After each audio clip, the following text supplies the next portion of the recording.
Chapter 4. My Father Finds the River. The jungle began just beyond a narrow strip of beach. Thick, dark, damp, scary jungle. My father hardly knew where to go, so he crawled under a wahoo bush to think, and ate 8 tangerines. The first thing to do, he decided, was to find the river, because the dragon was tied somewhere along its bank. Then he thought, if the river flows into the ocean, I ought to be able to find it quite easily if I just walk along the beach far enough. So my father walked until the sun rose and he was quite far from the ocean rocks. It was dangerous to stay near them because they might be guarded in the daytime. He found a clump of tall grass and sat down. Then he took off his rubber boots and ate 3 more tangerines. He could have eaten 12, but he hadn't seen any tangerines on this island, and he could not risk running out of something to eat. My father slept all that day and only woke up late in the afternoon when he heard a funny little voice saying, "Queer, queer, what a dear little dock. Dear, dear, what a queer little rock."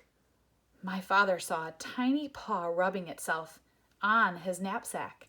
He lay very still, and the mouse, for it was a mouse, hurried away muttering to itself, "I must smell Tumduddy. I must tell somebody." My father waited a few minutes and then started down the beach because it was almost dark now, and he was afraid the mouse really would tell somebody. He walked all night and 2 scary things happened. First, he just had to sneeze, so he did, and somebody close by said, "Is that you, Monkey?" My father said, "Yes." Then the voice said, "You must have something on your back, Monkey." And my father said, "Yes," because he did.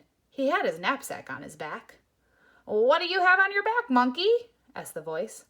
My father didn't know what to say because what would a monkey have on its back? And how would it sound telling someone about it if it did have something? Just then another voice said, "I bet you're taking your sick grandmother to the doctor's." My father said, "Yes," and hurried on. Quite by accident, he found out later that he had been talking to a pair of tortoises. The second thing that happened, that he nearly walked right between 2 wild boars who were talking in low, solemn whispers. When he first saw the dark shapes, he thought they were boulders.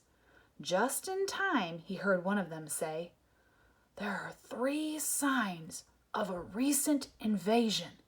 First, fresh tangerine peels were found under the wahoo bush near the ocean rocks.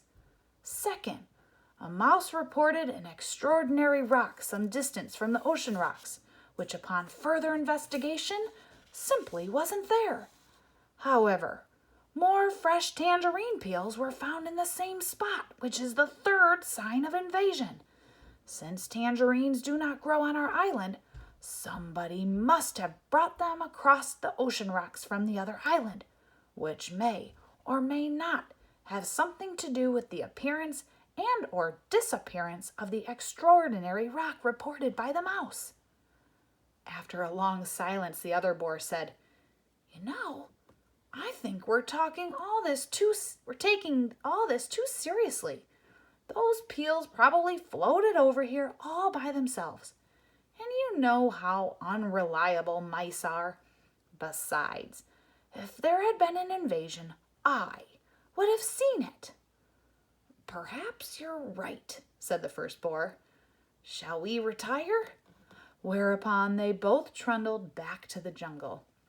Well, that taught my father a lesson, and after that, he saved all his tangerine peels. He walked all night and toward morning came to the river. Then his troubles really began. Uh-oh.